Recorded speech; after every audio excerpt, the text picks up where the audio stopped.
Sénégal njaay fii mooy Sénégal njaay.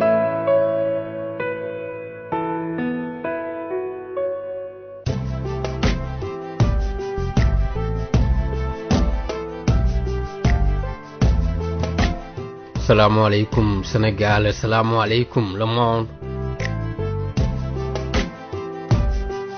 ñu ngi ziar di jaajëfal tous les auditeurs de la 99.0 Walfadjri FM. di jaajëfal bépp auditeur ak auditrice bi nga xamante ni les vendredis de 23h à 2h du matin ñoom ñoo ñuy accompagner ci seen émission GMT. ñu koy waxee saa su nekk game movement time. tey mu nekkat beneen vendredi beneen ajuma ak beneen gan su ma neexee ma ne beneen leader.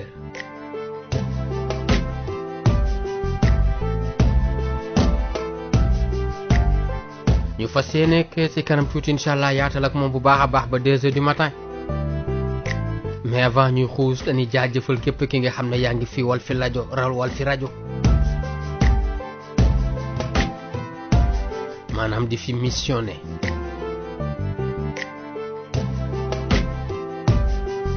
di jaajëfal l'équipe technique dirigée par monsieur Magaye Jacques Pereira, Awa Diop, Nday Astou Mbaye. Le choix dirigé par monsieur Didier You bi nga xam ne moom moo ñu accompagner les vendredis ci biir GMT di leen defal la rediffusion les dimanches de 9h à 12h. mention spéciale à Didier You. bëggee am monsieur Mouhamed Hali Ba. les oustaz de maison oustaz Assane Diouf oustaz Adi Niass ci waxtaanu fajar yi.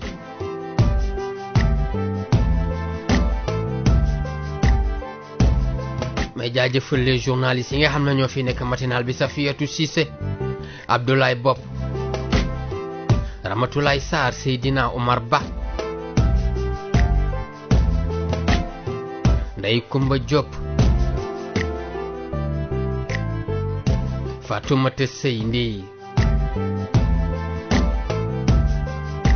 Le soir dirigé par monsieur Moustapha Diop, Aïssa Diakhaté, Assane Gueye, Pape Maguette Dieye, Khady Colonel Gueye, Issa Tine,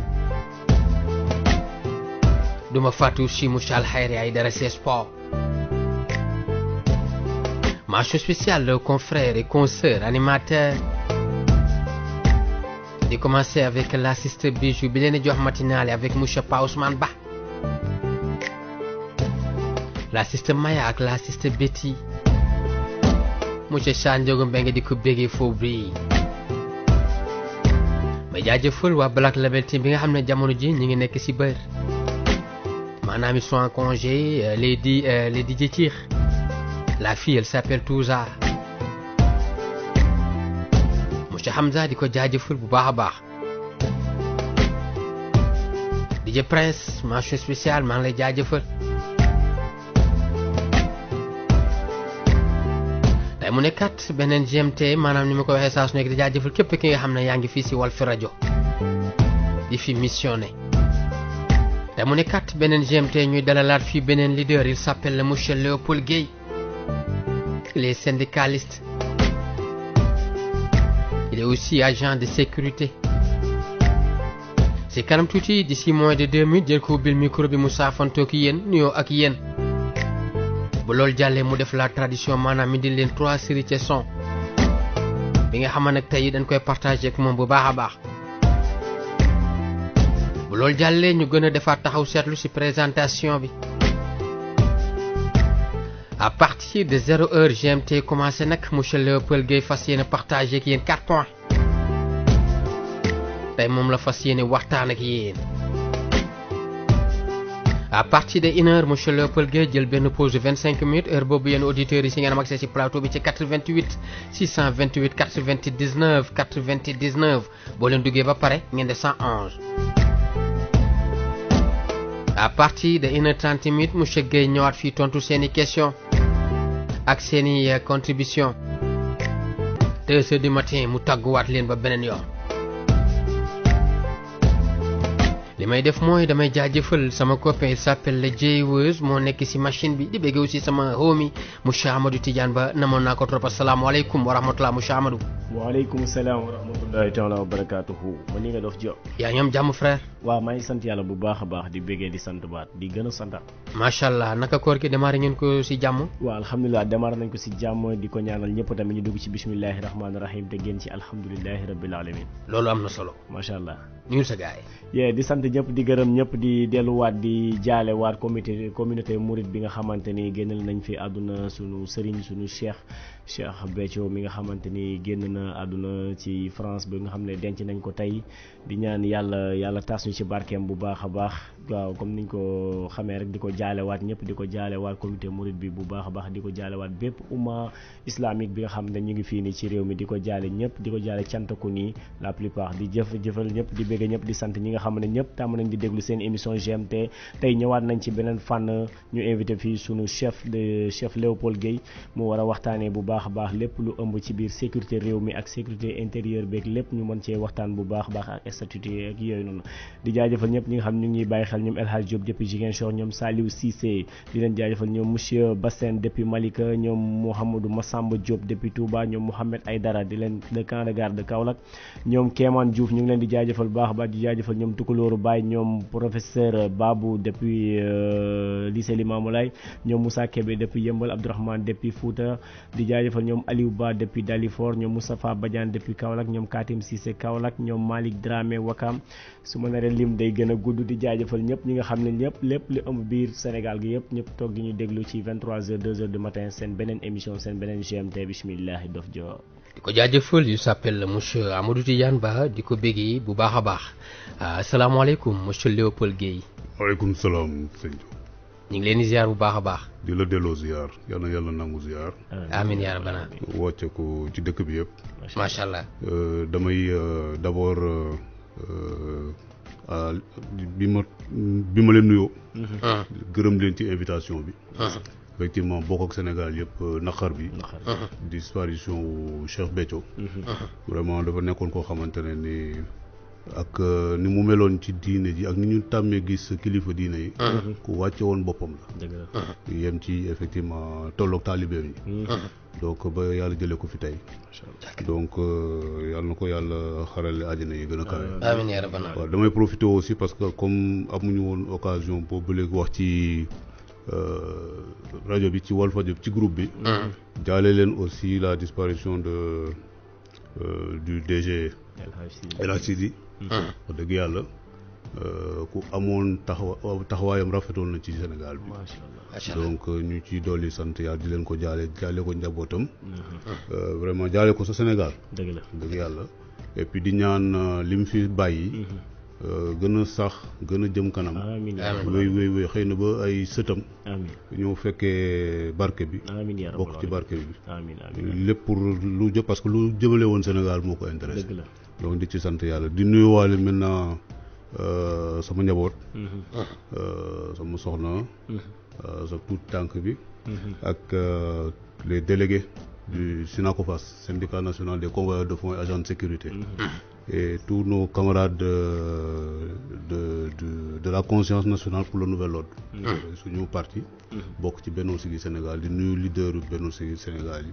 nuyoo leaderu ak militant wu Benno Bokk Yaakaar yi. donc ak surtout mention spéciale à tous les agents de sécurité du Sénégal. muy ñi nekk ci entreprise yi. muy ñi ñuy woowee ñun gardiens civils yi. ñoom ñëpp dañu bokk ci participation sécurité bi. et par delà tous les personnels yi nga xamante ne dañuy liggéey Sénégal muy privé muy public. ci sécurité. muy ASP yi muy militaires yi muy gendarme yi. douaniers yi fàttewuñ kenn. donc di leen nuyu bu baax a baax. d'accord monsieur Léopold Guèye Guèye bi moom fan mooy cosaanam sa Guèye bi. bon dama tàmm di wax ne Guèye bi cosaanam.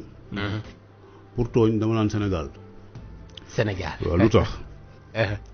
c'est vrai que dañuy tàmm neen waaw man dëkk bi laa cosaanoo fii laa jodo d'accord mais comme ñun dañu am esprit républicain ba mu ëpp. effectivement yàlla mooy def suñuy kilifa cosaanoo dëkk bu ñu naan suñu kilifa gu suñu waajur bu góor cosaanoo dëkk bu ñuy wax Sob Jokkul waaw mu nekk village bu nekk à 10 kilomètres de Gandiaye waaw Gandiaye defe naa côté Sine Saloum bi la affirmatif donc c'est dans le Saloum d'accord donc à 30 kilomètres de Kaolack d'accord donc sama waajur ju góor cosaanoo foofu nekk séeréer 100%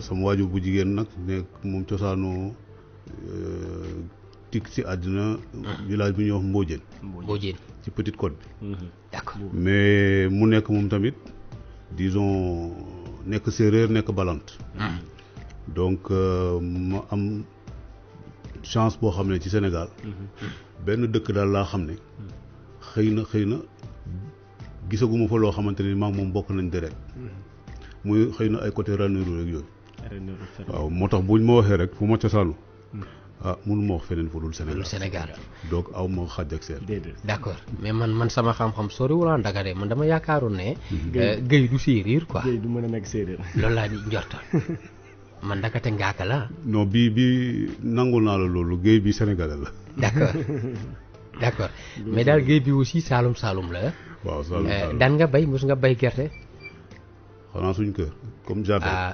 maanaam bay dundee du bay dundee sax xëy na passion rek d'accord waaw béy ak élevage parce que bu ma gënee nekk xale yooyu ma intéressé woon la d'accord te du ma la nëbb ne ba tey ñu ngi jéem a xool sax naka la ñuy jéemee dugal suñu loxo ci mbir moomu parce que passion bi dafa des ba pare yàlla def léegi sénégalais yi yeewu ci li nga xamante ne ni moo ñu war muy mënal suñu bopp te ci béy ak ci yar ak ci napp lañ ko war a mën a commencer d'accord donc loolu tamit dafa nekk lu am solo loo xam ne dafa sax ci ñun d'accord séeréer yi en général dañuy faral naan séeréer Safen séeréer ñominka yow ban séeréer nga bon xanaa ñuy làkk naafio foofu daal waajur yi daal fa la cosaano ak xëy na waaw sam côté yaay tamit waa Mbodiène ñoom séeréeru naafio yi lañ donc mooy moom lañ naan séeréeru Sine daal d'accord waaw mais séeréer yeneen ñi ngay tudd noonu dama ci am nag ay mbokk yoo xam ne ni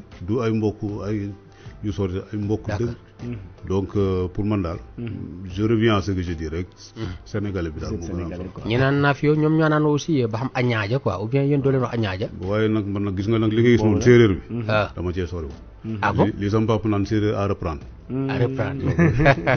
acca Ahmadou fi mu ne nii sama doom sax mooma ci tànni fuuf d'accord ok moom dina làkk séeréer waaye bon moom moo la gën a làkk séeréer parce que soxna si moom moo ko jàngal bu baax dëgg la léegi pour ne pas acharné wu ci temps boobu nag ñu bëggoon nga jàllal ñu si sérité bi rek waaw sérité bi day ñetti kii moom sérité bi moom xam naa ni ñi ma xam dëgg bu ñu ko déggee xam ne ab profanateur dinañ ne Léopold yi lu ne dina ci dugg waaye bii moom damay ne rek dañ ma cee xaw a jàppale daal forcing la donc ñëw daal pour présenter leen groupe bi ñu naan Pinal Gang ñu dellu ko ñëwaata nga xam ne ci saaba ak bu xaaba ndeysaan kon ñu ngi dellu ñëwaat ñu may ko gars yi d'accord waaw incha allah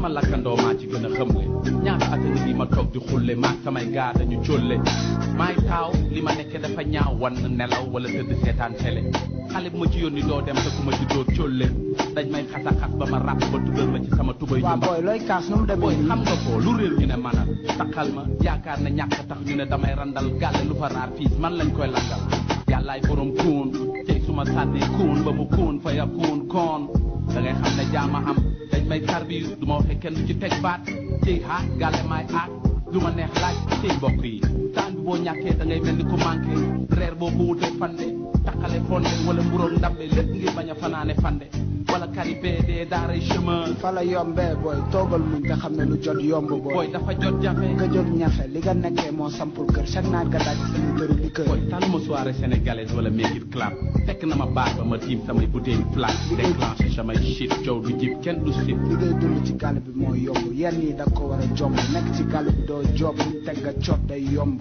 ñu mel ni yow rek a tax ban de touche bi di yàq fi mu def wante boo ci jógul fi ngay toog di ko xone di ko mer ba géej du fer bu fekkee ne sa life ni nga ko nar a jàppee doo ci génn waxkat yi man taluma leen ñoo ma tal wax ju ñaaw jëpp man lañ koy adressé nee nañ maa fi man di tux yàmba di fi agressé wat seete am na sax ay noon yu mu jaral ñu dem ba teegres liñ koy buñ ma jàppee dressé da ngay tipsé li la dese dañ kaa dépassé ñaari claté fi claté police yëpp yaa safoo liis héros kaale ak brown lépp sa down yak sa kanam gu indice doo jóg ci def bêtise li ngay def yaa ko tey da ngay weeree jàppoon nañ la gërëm ci bii paa buñ la jàppaatee dañ lay def benn saabaax benn bu haaba ku si nekk teg sa bopp naa nite bés bu ne ñu ngi si mbedd bi di jaay gule yaa ni nga jaay gule benn saabaax benn bu haaba ku si nekk teg sa bopp naa nite bés bu ne ñu ngi si mbedd bi di jaay gule ñaari ni nga jaay gule booy dund ci ñàkk ak métti noo def round te boo sàgganee Bill Brown cool du ñàkk ci du ma ne laay dangay ñàkk ba xëy daay liir dañ koy def ngir fexe nuñ ci génnee Sénégal la métti bés bu ne nga dégg ay milliards te doo xam fu mu jaar Sénégal gépp a métti mais jamono ji mun la laaj boo ko deful seytaane toj sa gàllaaj jóg ñafee la siy génne bul yaakaar ci kenn pour naaw dem kaaw yaa ngi nii du diplôme du métier toog fii di xultu ba pare bëgg a am lu tax booy town bee kàkku ñi ma waroon jàppale seen loxo banque boo fi defee flagrant délit ba ñàkk sa casier judiciaire dina la coûter cher dama bëgg a génn ci gii galère jëktalal mère ak père boo liggéeyul tey sa suba du leer du ma doon doomu pauvre tax ma rey sama bopp ci journée manœuvre journée taw da ngay dee mbaa nga taw fee la màggetee ndaw màggatum célibataire xuloo raag booy ndaw di la déplané ndax faraag tawaa gàlle lu baax laa leen yéene su ma leen koy wax ba yërëmtul dañ may xoolee bëtu aliéné non sa genre gi bu méttee town bi bu méttee ñu ne nguur gi ku leen ko teg ñu ne góor gi bàyyi leen tappale nee xool leen jàppale du diplôme du métier ba pare bëgg cee génn jógal fayte la ciy génne booy benn saabaax benn bu haaba ku si nekk teg sa bopp naa nite bés bu ne ñu ngi si mbedd bi di jaay gule yaa ni nga jaay gule benn saabaax benn bu haaba ku si nekk teg sa bopp naa nite bés bu ne ñu ngi si mbedd bi di jaay gule ñaari ni nga jaay gule teel a yow mujjee tëdd gàlle lu fa réer ñu ne maa ko këdd duma la ko nëbb samay dil hors side laa koy rëbb nantema amul rendement ci live carrément yaa ngi nii gaare nga attention wàññi sa tension da la wax booy yow xoolal ci bët bi ma xoolal booy jàppale ma may ma xoolal lenn rek laa bëgg nga xam ko ñoo ngi ci 2003 te réew mi am na loi en tout cas boo fi defee dégâts sa cas bu amul avocat ba nga sonnal maire ak pa noo def tëdd kaso te booy kaso di gën a bon ci nit fa lay sosoo da fay dugg ñii di la jiw ñii de ñee di la tëdd ay booy yu ndaw biir jeel di la gëdd nga gën a sa koñ doo amati gëdd dafa la seytaane daal daan sabari nit ñee ko doon tëdd ak ñoo bare sa genre mel ni yow yu fi àndandoo yàq ñu mu jijee ci town bi topp gaay ngule ba ñàng ak ñoo bare ay gaay yu fi daan kepp ay tooy booy gis nga leen tey ñu ngi toog sooy toog jooy misère ba yooy matt seen baaraam wëccax àddunaa leen nax ma lay xamal ne jëf ak wax day topp ni ba ci pax moo tax ma lay wax booy defal loo boo deful loo xam na nit fa gis ku la xam mbaa ku xam ku la xam teg sa yaram ay xam sa biir siti yaa xam ak say xam ak sa ndoxum si lan moo dàq yëg ko best bañol kenn du la indil ñoom ñol nekk boos yor xaalis takk miis dawal Lexus takk ay chain yëg ko bling bling yeneen jiinu si li mu nekk première série bu leen monsieur Léopold Guèye indiloon groupe baa ngi tudd Pinal Gang son baa ngi tudd benn saaba ak benn boxaaba kii mi ngi wax kii di ko conscientiser déglu nga son bi monsieur Léopold. waaw déglu naa ko bu baax a baax. macha allah ban commentaire nga si mën a def. xanaa mu méngoog li nga xamante ne dafa bokk ci suñuy préoccupation li ñuy def nii bon c'est vrai que j'avoue que rap du sama style bu moom tàmm déglu. par hasard nii rek en passant. d'accord. mais je crois que c'est un style de musique engagé boo xamante ne nii au-delà de yenn clichés yi mën nañ ci jàngat lu bëri c'est-à-dire prise de conscience bu muy def. dëgg la donc li ñuy wax ni effectivement dafa nekk loo xamante ne nii. fa bokk ci li nga xamante ne ni war nañ ci gën a waxtaan ak suñu jeunesse. effectivement que c'est vrai dañu naan dëkk bi métti na. mais du dëkk bi moo métti. xëy na nit ñi ñooy doxalee lu waral ñenn ñi am ay difficultés. dëgg la donc changement de mentalité war na mën a am. bon bien que c'est vrai que ñëpp li ñuy wax changement de mentalité. mais wax dëgg yàlla war nañu fexe ba ni ñuy xalaatee ni ñuy gisee àddina. ñu war ko xaw a yokk. d'accord weesu ko di am ay surtout ñu gëm suñu bopp. gëm suñu bopp xam ne ay doomu aadama lañu. affaire yi du jékki-jékki rek tawee ci asamaan si di ñëw. donc loo gis rek dafa war a am effort. yoo xam ne war nañ ko teg. pour que yëf yi mën a sotti ku nekk mën ci gis sa bopp. d'accord ni gars yi di wax rek ñeneen ñi di ko jëf jël. dëgg la waaw ñàkk jëriñ parce que ku ci nekk bu fekkante ne gëm nga sa waajur. wala bëgg nga sa waajur. ñaanoo yàlla sa waajur di la dégg ci loo xamante ne du lu rafet. d'accord boobu mooy première série bi jàll na nekkoon Pinal Gang ban mooy deuxième série. waaw deuxième bi de waa CBV lañ leen woowee. CBV. ñoom nag ñu ngi woy ci affaire bu xaw a doy waar. bu intéressant muy corruption. d'accord kon ñu déglu ko ñëwaat. waaw merci beaucoup. Arrête, PD, kiffe ça, PD, notre vie violée comme des jouets. On peut être tranquille dans nos quartiers. Ils sont en train de massacrer les eaux. C'est commissaire et inspecteur de police. Hey yo, ñooy waxati yéenay déglooti suñu jëlee maay xam ngeen ni moos ñoo fii suleeti dëgg. J'accuse la police, ils accusent leur justice. Là ils voient une bande de jeunes hostiles chambés, griffes relaxées. On les accuse de kiffer du Sims Million. Tous le vilain bridge, bras contre le mur pour mieux fioter. S'il y a un brin d'allumette, sinon Rizla, tu risques grand. Tu peux lasser tes baskets, ils sont à ta conquête. Plus de casquettes. Mbaxane du fekkee coono bro. Il a fait des insultes suivies de matraques scientifiques. Ce qui n'est pas net, faut que ça s'arrête. Direction commissariat, où ils t'imposent leur loi en te disant que c'est la loi. Puisque tu connais pas ton droit, y aura pas de charia. Enfermé derrière les cris avant de signer le putain de PV. Les gens les a complotés avant ton arrivée. Comme ça tu seras déféré facilement. C'est sûr. Mais c'est une tarée centrale, c'est là-dedans, dans ce putain de bâtiment. Vieux de 70 ans, soi-disant, quel tu verras l'original, Yamba. Tu sais que dans toutes les cellules, t'as jamais kiffé, mais ce soir, frère, tu as bien kiffé. Passe le 1. Ay yow su may lyrics laa fi bàcc mu naan cric nga foog ne brique laa la sëf te fekk na suma kàddu yi jóg ne cric xam ngeen tey ñoo fi ric fay suñu penc lu ñu metti duna ko mën a ti dèche comme léegi yaakaar ci borom tini ñoo yaakaar sa ba mel Sénégal bi tar dey suñu dund bi tar ba mel ni tëraa yu ba mel xoolama lu ni mel mbokk ministre de l'intérieur jógal ci suñuy problème antérieur gannaaw mënatuñu dem à l'extérieur bàyyi sa xel ci corruption bi yegg see terreur mbokk kaso yi leen fi bëre lépp camp pénal ndugg siin mbaa kutaal ñu tëj la fa ñaari fana lay tere gis kutaal yamba muy prisonnier beeg pénitencier bee ci yamba xam nga jarul yegg ba Tamba boo weddee laaj régisseur beeg Samba bu yaboo nga tàmma Abdou jóge fii taxul corruption bi jóge fii Sénégal booy ragal ñu soxla doo ñeme wax sa soxla waaye yegg nga tey la borom tenu di jébbalu lu ñu wax lu ëpp di jéggalu tey la ma di laalaakee làkkuma la allemand wala grec xam nga sa làkk laalaakee tey la ma di laalaakee xoolal borom tenu yi nekk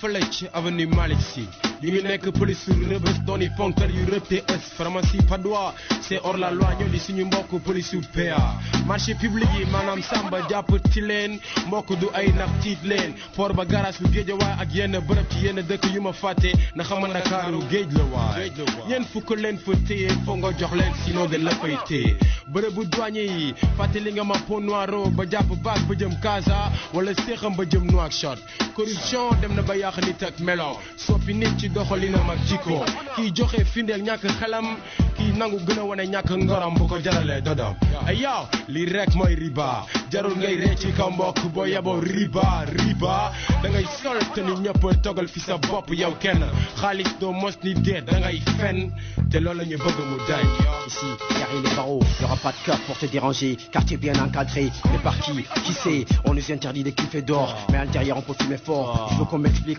comment ça se fait car j'ai été enfermé pour coups et blessures volontaires et j'ai vu des racailles kiffer jusqu'à me faire perdre lumière dans les nerfs. Étouffé, tu vas sortir pour prendre de l'air. T'es inséré, conseillé. mooy deuxième héritier bu monsieur Léopold Guèye groupe bi ko def ñu ngi tudd CBV coups et blessures volontaires di fi way nag benn lu xaw a sensible mu ne corruption bi nga xam ne moo lëmbee Sénégal Afrique le monde mën na ne plus précisément fii Sénégal ban commentaire nga ñuy defal si son bi corruption.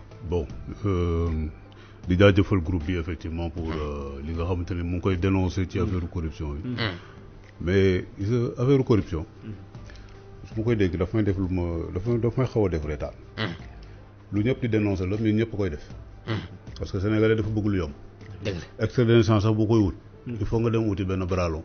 ba koo xamante ne di nga ko neexal pour mu gaawal defal la seef.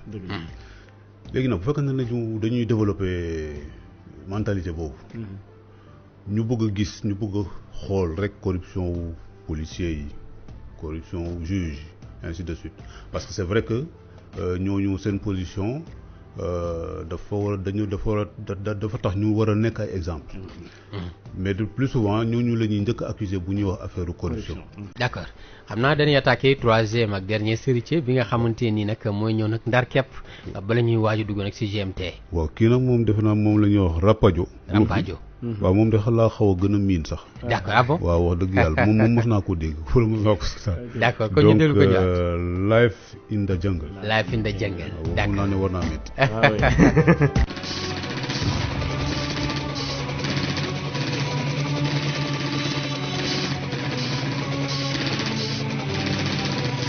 yow fanweer ci ay at laa nekk di dund doomu aadama bu nekk ci sukuraat ndax xol bu bon di ma faat fanweer ci ay at laa nekk militaire commando armée de terre def la ëpp bokk ci ay guerre laaj bépp xeetu galère bokkoon ci ñu Sénégal yaakaar jàmbaar yi tànnoo pour ñu aar dëkk bi Sénégal capitalam ba Dakar sama bakkan ma jëppaloon ko sama réew yàgg dem guerre fa la jëfi dem réew yàgg yéndoo ko fanaan ak yi néew bakkan dafa forcé diis ñaata doomu aadama lam faat ak sama ma 36 yàgg gis dee tax ma trahis musiba ya ma daan gis wàññi samay wiis maag civil man fi ñu bokk gis-gis foog ma benn ndax li may dunda diis daf ko yàlla sàkk wee daf may rongé bu doon sax daan nañ ma jox lu doy ci ay congé mu mën a xam sama njaboot mën ko ub daal di koy boot daf ko yàlla sàkk ci bépp waxtu fàttali ko daf may noot mënatuma xalaat bu rafet sama gis-gis gën naa set ana samay classe dinaa xeex samay wet samay xarit benn bakkan samay mbokk askan ñaata ñoo di bàyyi seen bakkan tàgga doog seen askan fa la jël champ de bataille ana ñu ma daan bokkal benn boolu graay armée bi gis naa ci lu bëri ci ay caay-caay boo dee doomu baat wala yow la yóbbu ñaay hey yow life in the jungle du ma istatiire ñàngal rey la ma armée bi jàngal rey la ma armée bi jàngal life in the jungle du ma istatiire ñàngal rey la ma armée bi jàngal yow life in the jungle du ma istatiire ñàngal rey la ma armée bi jàngal rey la ma armée bi jàngal life in the jungle du ma istatiire ñàngal rey la ma armée bi jàngal ñaata cruise la Dakar Bango di engagé ñaata commando la armée bi di libéré ñu sànni seeni péere révolté taxaw ci mbedd mi di agressé ay buffin lañu di langage lan di tay wala papa dafa di gradé boo dee baadoo la réglé say pont ñeneen ñaa ngi ci armée bi ndax bras long ay doomi personnel de l'état ñuy dugg ci armée bi ndax certificat lu mën conduit dem sax di nekk général bu mësul am benn sika wala ñu affecté leen fële ca intendance man baadoo la ñu sànni ma Casamance ma koy ñàkkoon rek ay rebelle ci benn àll bu danse lu ma ci gën a metti mooy sama njaboot may am lu ko metti sama life bu ma ko ferte man mi nga xamante ni sama bakkan na nga ci xolitu gerte dëgg life soldat gisatuma ci benn fierté jàmbaar léegi jàmbaar joni da ngay xeex ba tax ci doo mës a gis moo ni ñu bëgg nga gëmm ci bépp gàllankoor maanaam dund machine terminator on te dit on te déshonore ngay jox ngay lekk di naan wutal la foofu fanaan dindi ragal ci yow yokk la fit kon fayee di denc réew hey yow life in the jungle du ma istatiire ñàngal rey la ma armée bi jàngal rey la ma armée bi jàngal life in the jungle du ma istatiire ñàngal rey la ma armée bi jàngal yow life in the jungle du ma istatiire ñàngal rey la ma armée bi jàngal rey la ma armée bi jàngal life in the jungle du ma istatiire ñàngal rey la ma armée bi jàngal dëgg yàlla sàkk sama xol bi day ñuul bay jege këriñ bu ma gisee borom am doon sëriñ wala boog politicien bu amul dëgg benn njëriñ boo dee basketteur mbër wala footballeur rajo ak télé dañ lay xeexal boo gañe benn match président bi wala daat lay neexal taxal la médaille jox la trans bu la yóbbu France nga daal di fay doxu gàddaay man may tamambalok samay ngànnaay lu tax bii galère lu tax ñu nekk ci kaw bëgg ma dee ci misère toog naa lu ma takk ci ay weer yoo xam ne maa ko passé ci benn guerre ci benn ex-colonie wu Angleterre ñu yore ma fukki weer de salaire fay ñu ma ci lu dul wenn weer tolof lañ ma teeroo jolof sama nombre de salaire ñu daal di koy njoof fépp fu ma dem grade bu ma góor nga créé nay cool ma génn ci koy commando bàq prek bàq tool armée bi jaay ma doole daal di may tool dund bu naqari tax na sama xel bi màgget kaawoo lu tax deewu ma fële bi mooy 3e et dernier héritier bu monsieur Léopold Guèye groupe bi ko def mi ngi tudd Rapadio le son live fi nda jëngal mun na rey la ma armée bi jàngal dama lay bàyyi nga commenté doonte wax bi nag xam naa dina xaw a gaaw tuuti si yow mais dama lay bàyyi nga commenté li nga jot a fortaatu si message. bon en fait bi moom dafa nekk sujet bu ñu xam. d'accord donc parce que lu ñu dund la. et puis boo gisee sax ñun suñu engagement.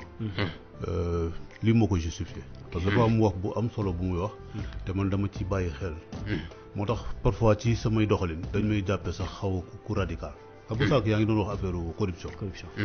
mais man quand su ma xoolee su ma amee un contact physique par exemple ak koo xamante ne homme de tenue boo xamante ne li muy def teguwul ci yoon. sama xel day dem toujours pour di ko naan est-ce que yaa ngi fàttaliku say morom. yoo nga xamante ne dañu dee pour Sénégal.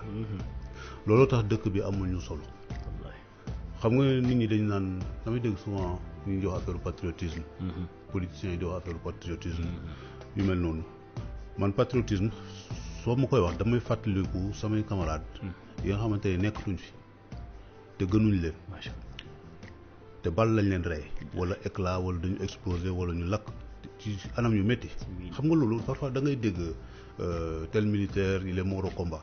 mais boo ko gisee nii xam ne kii bal bi moo dugg ci yaramam. yàq yaramam bi wala yu demee noonu.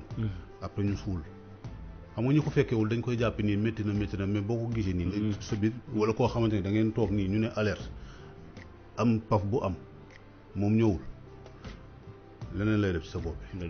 donc dafa nekk loo xam ne su fekkante ne nit ki daf ci jaar dafa am leneen lu mu war a def ci xelam ci réew mi. dafa am loo xam ne dootu ko mën a def da koy jomb kon looloo wan ne Sénégal c'est quelque chose de sérieux. te bu ñu nekkee ay sénégalais ay patriotes ay citoyens. dafa am loo xamante ne lu bari ci li ñu wax fii ci corruption yeeg affaire buxaaba yeeg yooyu. yow su fekkante ne yàlla suturaal na la may na la chance laay wax sax nga servir sa réew ci condition yooyu. am na yoo xam ne ak lu mu métti mënatoo ko def te dama ci bëgg a taxaw ci affaire boobu nga baal ma. doof parce que dafay susciter ci ñun ay affaires yoo xamante ni dañ ko yàgg dénoncer. yàlla dafa def bi président doog a jël pouvoir. ñun ñu bind benn courrier. ñu ne ñun lu ñu gënoon a jaaxal ci président yi Sénégal. mosuñu gis soldat bu dee en opération. président ñëw sargal ko. président Macky Sall moo commencé. te yàlla bu mu yàgg di am sax wax dëgg yàlla mais nag en tant que chef suprême des armées man dama jàpp ne un président de la République quand il perd un de ses hommes. surtout que président de la République mooy bi jël décision. jël ay doomu aadama comme moom. parce que nangul nañ ko ne yow yaay suñu chef yow la ñu wóolu nga ne leen dem leen deewi ji maa joxe ordre ngeen dem deewi ji pour seen réew. donc loolu bu amee ñooñu war nañ leen a sargal ba dëkk bi yëpp xam ne sargal nañ leen. du pour question comparé wala yu mel noonu mais su fekkante ne par exemple dañu ne ay footballeur j'ai rien contre le football. j'ai failli être footballeur. mais su fekkante ne par exemple ñoo xamante ne dañuy dem parce que football la du guerre de foo rek la. mais guerre nag c'est quelque chose de sérieux. ay bakkan ñoo fay des. football moom bu fa bakkan desee vraiment ndogal. waaw donc bu fekkante ne ay footballeur wala ay kii nga xam ne quel que soit loisir la rek. ñu mën a jox nit ñi ay loo xamante ne ni wax dëgg yàlla dinañ ci mën a vraiment dund bu neex. des primes yoo xamante ne yu exagéré rek. à plus forte raison ki nga xamante ne ni bakkanam lay teg. tey boo xoolee tey j'ai des camarades qui sont au terme sud des sous-officiers émérites de l'armée de l'air du ay sama classe gi de ay soldats yoo xamante ni tekkuñ dara de. des pilotes def seen carrière presque ñoom ñëpp armée de l'air. lu ñu fa nekk ba léegi en activité am na ñoo xam ne nekkatuñu en activité. ñu liggéey fa pendant 30 ans liggéey bu rafet dëkk terme sud ba yàlla def. suuf soosu ñu occupé woon. nekkoon ay domaine militaire yàlla def depuis 94 nekkatul domaine militaire état bi moo ko moom. militaires yooyu def seen association def seen coopérative dem ñaan président bi fi nekkoon. président Wade. ne ko waaw mais ñii fii comme armée moomatu ko ñun ñoo fi dëkk. ñooy defar armée defarul ñun ñoo fi dugal suñu xaalis te ñun coupé nañu suñu IRL parce que armée bu la logé wul dafa la war a jox IRL. waaw mais kër yi nañu wut pexe boo xamante ne ni ngeen jox ñu ko ñun même bu ñuy fay ak yu demee noonu bon xamul nan la gaa yi fexe daal ba wëlbatiku. ba armée bëgg a jël suuf soosu dàq ñu fa nekk ay soldats ay sous-officiers. ay kilifa yoo xam ne sax def nañ fa 30 ans ñu bëgg leen faa jële pour jël suuf si jaay ko yeneen sénégalais ñooñu bañ ne duñ fa jóge depuis 2008 ña nga fa ne duñ fa jóge. loolu noo mënee comprendre koo xamante ne nii sacrifié na àddinaam pour dëkkam. pour ay problème mu suuf ñu mun leen a def yu métti yooyu.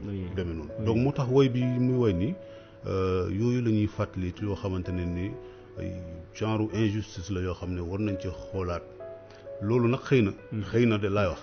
mun na indi yenn comportement yi parce que nit ki bu demee ba ñëg ne man kat kon man li may def nii yëpp amul njëriñ.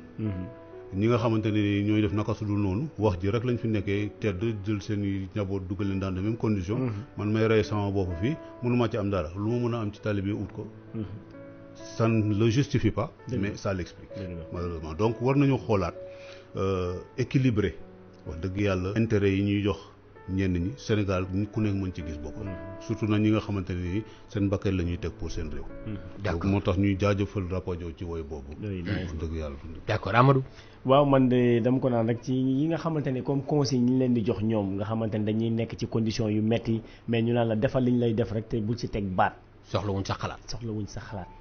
muy erreur bu rëy. yooyu dafa metti. du loolu armée sénégalaise la am de. ok. loolu armée sénégalaise la am. gis nga armée yu baax yi. efficace. yi dominer àddina bi. d'abord balaa nga nekk soldat. da ngay jàng. boo gisee aux États-Unis les Marines la. université la ñuy recruter. seeni simple soldat. buntu université la ñuy dem pour recruter seeni soldat. moo tax tubaab dafa fonk soldat am. moo tax da koy équiper da koy entraîner. équiper ko. fexe ba même bu ko fa yàlla jëlee. njabootam du torox. waaye fii nag moom balaa gaa yi kontaan rek. nga dee ba sa famille torox. loolu nag moo normalul. d'accord donc ay gis nga xel. fu ne lay jóge. di nga gis chef de corps bu am xel. di nga gis soldat boo xamante ne ni boo gisee nag ñu dama koy wax fii tey de xëy na on va pas rentrer dans les détails. guerru Guinée-Bissau. li ci génne armée sénégalaise c'était des sous-officiers. sous-officiers ñoo ci génne armée sénégalaise. est-ce que maa koy wax fii tey. bi gars yi demee ba affaire bi saf. les sous-officiers la mu ñemee ma wax seen tour fii mais ñoo ci génne gars yi. d'accord parce que dañ demoon Guinée-Bissau xeeb guinéens yi. ok fekk ñooñu ñu ngi ngarnaay yoo xamante ne ni. ñun xëy na dañu naagoon xam nga Sénégal dañu tàmm ni bon ñun Afrique fii ñoo fi xaw a gën a muus ak yu demee noonu. te fekk boobu ñu ngi nax suñu bopp. d'accord biñ demee foofu dugg camp Bra. sous-officiers yeeg jege ne gars yi de. moo tax waruñoo xeeb kenn. nit ki ay les baïonnettes intelligentes là non nit ki d'ailleurs gis nga règlement armé dëgg boo ko xoolee. ak li nit ñi di appliquer. da nga naan waa ñii xanaa boog dañ leen ne jàng leen lii waaye li appliquer leen lële. exactement xam nga damay joxe benn exemple xam nga dañ naan la discipline est la force principale des armes. effectivement les ordres s'exécutent sans ainsi de suite. comment dafa am alinéa bu am solo. buy ne par exemple xam nga bu la sa ordre sa supérieur bu la joxee ordre. su fekkante ne l'ordre est manifestement illégal. boo ko appliqué yow yaay dugg ci biir. moom mu taxaw fa la jàpp ñam. waaw il sera l'écart. exactement ana ñi yoroon dragon beeg xaw ma affaire yi demee noonu. dëgg la moom mi ngi noonu. ça c'est vrai boo fee dama gis aussi li Amadou wax lay appuyer parce que bu fekkente ne da nga nekk ci armée bi soxlawul sa xalaat même nit ki nga xam ne aussi dafa jaar ci armée yow civil bi aussi moom soxlawul sa xalaat te boo taxee ak moom di wax. mun na la gifler. mbaa mun na la noppil tais-toi fii waroo wax. est-ce que nekkul ne formation boobu la ñuy exécuter tamit des fois ci civil bi war ko ne waroo wax formé wuñ ñun pour ñu lay déglu yow. mais xam nga li mu wax noonu. mooy ñàkkal fayda agent de sécurité bi am Sénégal. te xëy na dañ ci wax ci waxtaan bi c'est la bu ma gisee yenn situation yi Sénégal dama koy comprendre. parce que gëdd bi ñu war a jox les éléments de sécurité maintenant moi quand je parle d'éléments de sécurité. c'est les privés et le public. ñëpp laa ci boole wax. donc dañ leen joxul gëdd boobu. te seen chef buñ leen joxul gëdd boobu. effectivement da ngay gis par exemple ku joteeg un agent de sécurité. mais mu dem boole kook supérieur. supérieur am bi bon ou bien mu daw res ou bien mais agent bi du am le plus souvent à moins y a eu y a des exceptions nag am na ay chefs yoo xam ne wax dëgg yàlla macha allah. ñoo couvrir la. waaw wax dëgg yàlla. mais donc mais li ñu gën a gis. gars yi dañuy dem taxawee na la de bàyyi la ak sa problème ainsi de suite donc looloo tax nag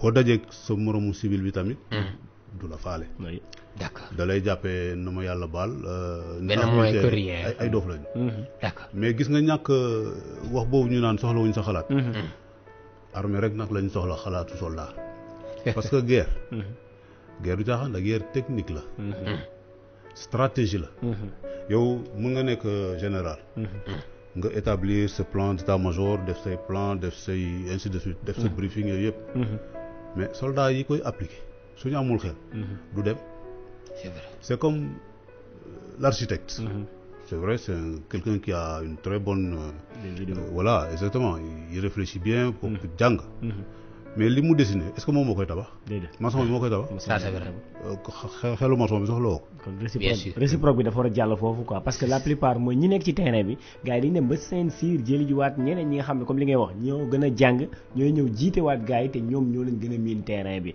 ñee théorie lañ def ñii pratique lañ def te bu boobaa bu ñu considéré wul xalaat yi rek liggéey bi du mën a jaar yoon Sénégal te day am frustration foofu Sénégal nag loolu Sénégal dañuy bëgg di sangu di commencer ci suuf ci tànk yi moo tax lu ñu dara du gaaw sotti donc dafa am loo gis théorie baax na ci pour tegu ci yoon pratique bi tamit ñu teg ba pare ñu fexe ba ñiy def théorie ak ñiy def pratique xeeb bu mu ci am d'accord parce que kenn mënul dem sans kenn donc loolu la ñu war a gën a cultiver suñu Sénégal incha allah ñu ngi jaajëfal monsieur Léopold Guèye si présence am fii di wax ne fi mu nekk nii nag 0 heure passé na de 6 minutes yéen auditeurs yi di ngeen am accès ci plateau GMT à partir des 9 du matin da ngeen def 88 628 99 99 bu leen duggee ba pare ngeen def 111 ça sera à partir des 9 du matin jamono ji nag moom danoo fas yéene partager ak moom 4 points mais avant 4 points yi dañuy tënk ak moom ñaari minutes rek pour mu defal ñu tuuti benn éclaircissement ndax su boobaa ñi nga xam ne ñi ngi déglu ñu gën a mën am orientation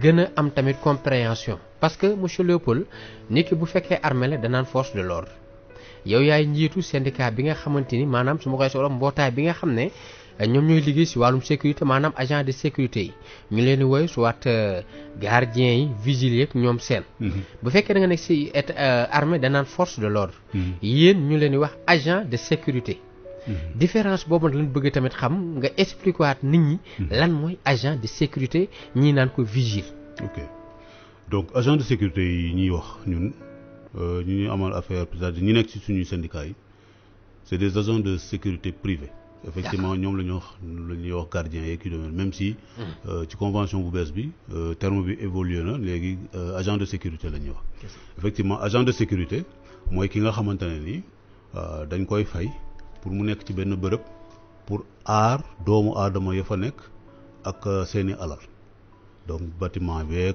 matériel ya fa nekk ak bakkan doomu aadama ya fa nekk ak demee noonu donc moom moo leen war a moom lu fekkante ne danger war na fa mën a am ak danger bu mu mënta doon donc moom moo leen war a moom moo fa war a nekk taxawu leen ci fexe ba fàq menaces yi nga xamante ne ni war na mën a dal wala bëgg na dal ci fi nga xamante ne ni foofu la am responsabilité gérer kaaraange bi mais force de l'ordre yi dañ koy wax pour en général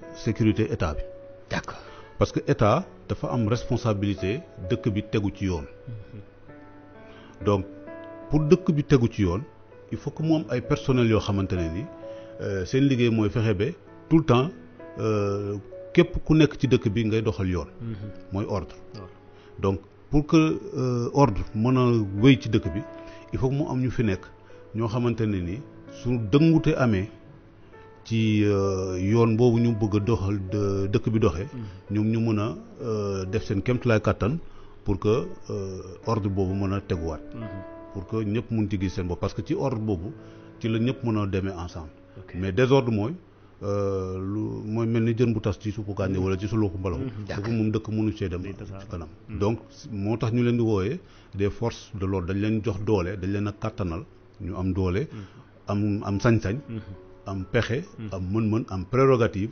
pour que fu ñu waxee beneen citoyen jaaral nii kooku war a jaar noonu donc loolu mooy différence bi agent de sécurité nag amul droit bu génnee fi nga xamante ne nii foofu mooy champ de périmètre de effectivement périmètre de surveillance am dem di intervenir ci luy meññ maintien de l'ordre wala ki demee noonu kooku amul prérogative boobu donc moom périmètre am dañ ko délimité de façon très précise alors que un gendarme par exemple même en civil mun na gis benn situation intervenir ci bon l'agent de sécurité c'est vrai xëy na comme tout un citoyen mun na intervenir en cas de par exemple bu amee situation loolu yoon may na ko bépp citoyen muy agent de sécurité mu nekk ba boo gisee situation boo xam ne bu grave la wala nit bu nekk en danger effectivement am nga droit intervenir ci ak yu mel noonu mais bu fekkante ne tout ce qui est ay affaire u maintien de l'ordre ak yu demee noonu donc kooku moom agent de sécurité bi.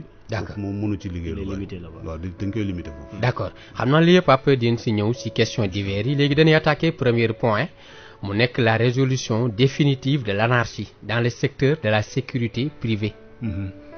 da lay bàyyi nga defal ñu si développement résolution définitive de l'anarchie dans le secteur de la sécurité privée. bon secteur de sécurité privée mooy comme ñi ma doon wax sax mooy agent de sécurité privée yi.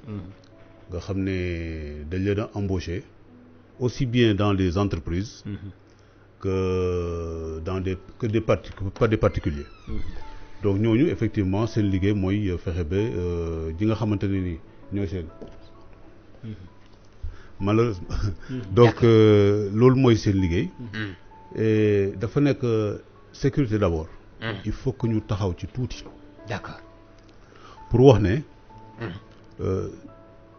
dañuy xeeb lu sécurité Sénégal ñàkkal ko xaw ko ñàkkal fayda mais boo gisee ñàkk fayda boobu du question xamuñu sécurité mais lépp pour suufeel agent bi bañ ko fay bi ko xamante ne ni moom moo ko war parce que Sénégalais dafa bëgg lu yomb donc bëgg na buy jaay lu cher buy jënd lu yomb donc agent de sécurité bi sécurité dafa nekk loo xamante ne ni bu amul dëkk mënul avancer xam nga yàlla du juum yàlla dafa sàkk ñaari affaire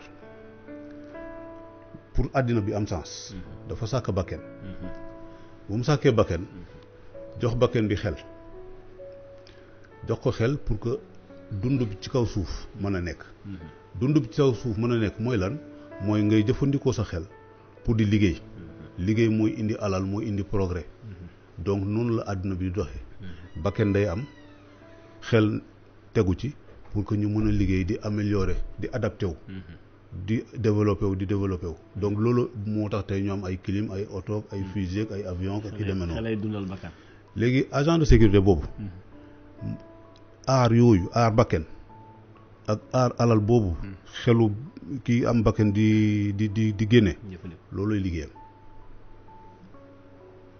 donc agent de sécurité bu fekkante ne dañuy wut liggéey boo xamante ne nii bu gën a jege jaamu yàlla gisuma ko gën a jege d'accord damay fàttaliku dama amoon ay xarit damay tooñ baa tuuti ñu nekkoon Phoenix ba ma nekkee Phoenix déjà ñu tàmm naan ma waaye chef yàlla nañu yàlla may liggéey bu gën bii ma leen yàlla de mënul loolu ñu naan ma astafurlaay ma ne amul benn astafurlaay yàlla mënul ñu ne ma lu tax ma ne ko parce que liggéey bu ko gën amul déjà liggéey bu ko ëpp xaalis nag mu am par conviction mais liggéey bu ko gën ça n'existe pas d'accord parce que liggéey boobu amul dara du am président de la République bu ñu koy élire li ñuy njëkk balaa sax ñu koy élire bu nekkee campagne candidat bu nekkee campagne sécurité lañ njëkk xalaat te boo xoolee li tax Sénégal suñu may wax sànq ne bu ñuy sangu dañuy commencer ci suuf jëm ci kaw boo xoolee candidat élection présidentielle ñoom ñëpp ils avaient des agents de sécurité mais est-ce que xam nga ne loolu c'est illégal fa la ñu mujjee sax dañ leen mujjee envoyé ñoom ay agents c'est illégal c'est complètement illégal léegi yow nga bëgg a nekk président de la République ngay commencer di def loo xamante ne illégalul donc affaire ça pose problème donc moo tax anarchie bi il faut que nit ñi d'abord xam sécurité ban importance la am pour que ki nga xamante ne ni moo koy liggéey ñu mën ko war a jox gëddëm moom itamit ki koy liggéey mu gëm boppam ba kenn du ko yàq mos naa jotee ak benn kilifa ci réew bi boobu moi j'étais gardien à la Sagam mu bëgg dugg ci benn institution financière bëgg gis caissière bi ma ne ko yoon de da koy tere mu ne ma non indi ma fa histoire mu ne ma dina dugg par force ma ne ko fii nag moom mënoo fi dugg parce que mu ne ma dinaa dem gis sa patron ma ne ko xanaa moom mu ñëw ne la nga jàll de waaye moom fii moom doo fi jàll mu naan ma espèce yow un simple gardien comme yow ma ne ko très bien simple gardien bi ma doon mooy tere yow patron bu toll ni yow dugg fii ma ne rap buñ ciy tëj kaw jàpp soo ah oui donc agent bi ci boppam dafa war a gëm boppam xam ne liggéey bi muy def c'est liggéey bu primordial la ci dëkk bi parce que dëkk bi Cheikh Anta Diop daan na ko wax nee na la sécurité précède le développement ça c'est vrai donc bakken bu amul dund du am dund bu amul liggéey du am liggéey bu amul yokkute du am d'accord donc loolu il faut que nit ñi dellu ci xel léegi nag dafa fekk ne may dolli ci beneen sécurité privée boo xoolee moo yore économie réew mi amul benn banque entreprise société ak bu mënta doon ba trésor bu mën a liggéey sans agent de sécurité banque yi heure bi xam nga doo fa fekk benn agent muy liggéey mais agent de sécurité nga fay fekk ñu toog du dëgg sociétés yi même chose donc importance te boo xoolee tey agent de sécurité privée yi ñoo ëpp force de l'ordre bi ñu ñoo sànq et c'est mondial donc ñoom et plus ñuy dem plus muy demee noonu tey par exemple il y a plus de bon xëy na waruma wax chiffre bi noonu sax parce que c'est un peu sensible mais il y a des milliers de jeunes soldats qui libèrent de l'armée te boo gisee ñoom ñëpp presque seen débouché naturel c'est d'aller vers la sécurité privée balaa sax ñuy xalaat leneen qui libèrent ou bien qui ont été libérés bon on va dire qu'ils libèrent parce que comme c'est les textes qui permettent à ce que bu ñu defee seen 2 ans ñu dem sauf peut-être quelques-uns yu ñu ci recruter d'accord donc mais ça c'est la norme donc il y a on dit qu'ils libèrent voilà qui libère voilà d'accord donc qui quitte l'armée on va dire d'accord donc ñooñu ñëpp chaque année imaginez ces milliers de jeunes là ñooy ñëw et puis ak frustration bi Rapadio doon woy sànq ñu ñëw tamit fekk foofu beneen musiba xam nga sànq yaa ngi doon wax affaire civile bi ñoo jàkkaarloog militaire bi di ko xamal ko ne doo dara moo xew nag ci lu bari ci sécurité privée parce que la plupart des agences de sécurité privée dañuy recruter ay anciens militaires léegi nag problème boobu daf ciy am incompréhension bi da ciy am parce que ñii dañuy jàppee ay militaires lañu ñële dañ jàppee ne ñii bon ay mooy loolu lañu donc bëgg leen a traiter n'importe comment donc loolu mooy indi pratiquement confrontation ci biir secteur bi pour nga gis agent de sécurité bu kontaan ci liggéeyam wala bi kontaan ci entreprise am da ngay wër ba sonn de d'accord donc dolli ci sécurité privée bi dañ ko organiser wul ni ñu ko waroon a organiser donc ku mu neex nga jékki-jékki créer sa entreprise te xëy na amuñu woon ay matuwaay yuy permettre ñuy suivre li nga xamante ne moo xew ci sécurité privée donc patron bu mu neex def loolu la neex jàpp sa ñaambur te kenn mënu ci dara maintenant ñun li ñuy xeex effectivement mooy loolu mu deñ agence de sécurité bi mu gëm boppam d'abord mu liggéeyam mu xam ko c'est-à-dire que formation am parce que loo gis formation daf ci xam nga sànq maa ngi doon wax ne agent de sécurité fu ne la ñuy liggéey dañ ci gis ñu nekk port di nga gis ñu nekk aéroport di nga gis ñu nekk ci usines yi ainsi de suite industrie yi donc champ d'application seen activité moo yaatu donc formation bi foofu dafa war ñu nekk ay nit de qualité normalement waroon nañ fi def ay centre d'apprentissage yoo xam ne ku génn agence de sécurité nga war a mën a fay lakk war a mën a sauver nit koy lap war a mën a def premier secours donc yooyu yëpp dañ koy war a mën a soxla ci agent de sécurité donc sans compter nag mu xam yoon lan la ko may yoonu le droit du travail lan la ko may ainsi de suite ak yu demee noonu ak àddina nu muy doxee ñu adapté formation beeg loolu donc yooyu moo war a mën a nekk les premiers jalons pour assainir secteur de sécurité bi sànq utiliser nga mot anarchie ci premier point bi fin de l'anarchie dans le secteur anarchie bi moom fan nga ñu koy gën a mën a orienter ou bien mooy sànq li nga naan c'est pas organisé ku jug créer loolu benn partie la rek benn partie bi beneen c'est un ensemble anarchie bi dafa nekk par exemple tey état bi mënu la wax exactement ñaata agence de sécurité ñoo fi nekk Sénégal d'accord bon on a fait un chiffre approximatif parce que bi ñu commencé discussion yi sur la nouvelle loi de la sécurité privée 471 la ñu yem sans compter yi nga xamante ne ñi ngi fi amuñu këyit amuñu bureau te dañuy recruter di am ay marché ak yu demee noonu donc loolu moom du fi jeex beneen anarchie bi nag bi gën a doy waar mooy bi nga xamante ne ni xëy na yoon am na un minimum boo xamante ne ni bu ko patron bi respecté un agent peut se retrouver avec presque au minimum lu mu dee au minimum 95 000 presque 100 000 francs de salaire mais ngay dugg ci entreprise yi nga gis ñu leen di fay ay 60 000 65 000 ñuy liggéey 12 heures de temps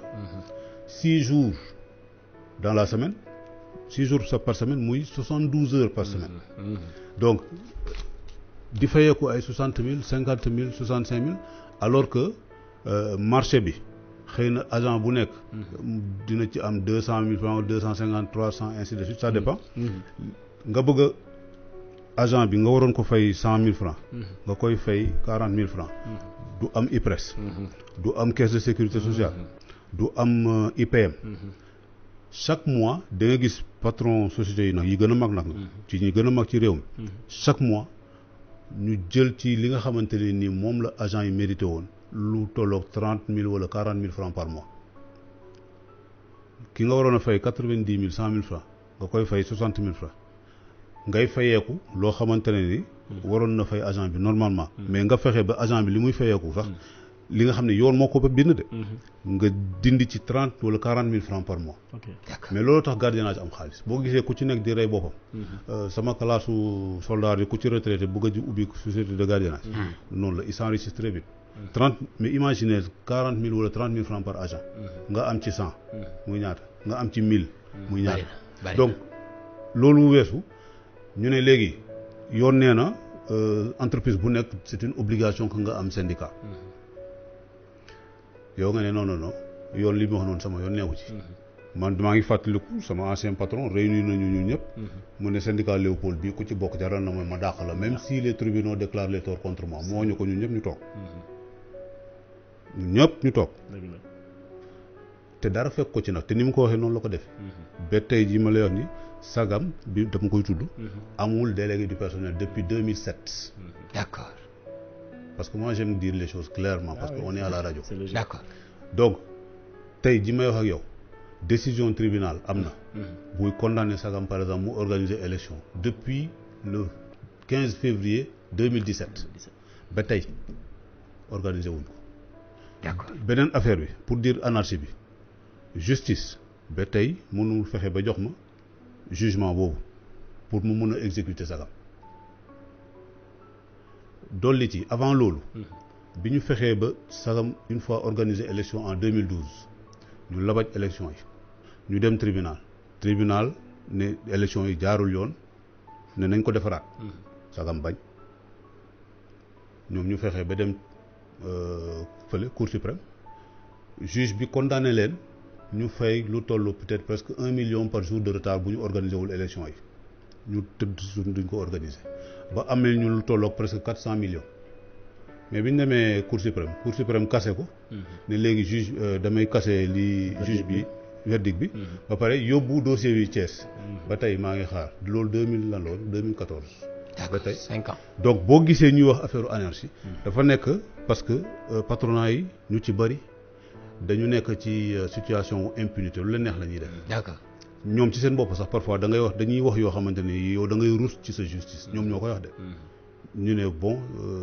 lu fu leen neex tem kenn mun ci dara fii seen dëkk bi dëkku corruption la ñun suñu xaalis lañu yore ainsi de suite ku bëgg liggéey nga liggéey ku bëggul liggéey nga dem si nga gis par exemple lu yàggul ma dem Viga Assistance ñu woy def élection délégué du personnel ñu am fa ay délégué à l'heure où je vous parle seen entreprise bi ils font tout pour que ñun délégué yi ñu fa am pour que ñu dàq leen def nañu benn recours inspection du travail bañ defaat nañ beneen recours pour yóbbu ko direction du travail ñu ngi suivre dossier boobu ñu dem ci beneen entreprise pour def élection délégué du personnel ñu ñëw bon patron bi dem ne man kat dama war a organiser élection délégué du personnel ñun ñu ñëw muy Phoenix ñu ne dañu bëgg bokk ci élection yi biñ organiser nañ seen élection faalewuñ tontuwuñ waxuñ mel ni daal ñun bokkuñ ci donc loolu yëpp bu amee dafa fekk ne ñoom li ñuy def dafa am fu ñu ko teg de fu leer lañ ko teg dafa am fu ñu wéeru donc loolu nag moo indi anarchie bi moo tax lu waay neex def ku la neex nga dàq parce que même waa ji même buñ la condamné sax tribunal liñ lay condamné sa yoon newu ci parce que ki nga xamante ne am na ay milliards nga condamné ko pour mu fay un agent boo xamante ne def na fa 10 ans wala 20 ans pour mu fay nga fay ko ay 3 millions te 3 millions balaa mu cee jot procédure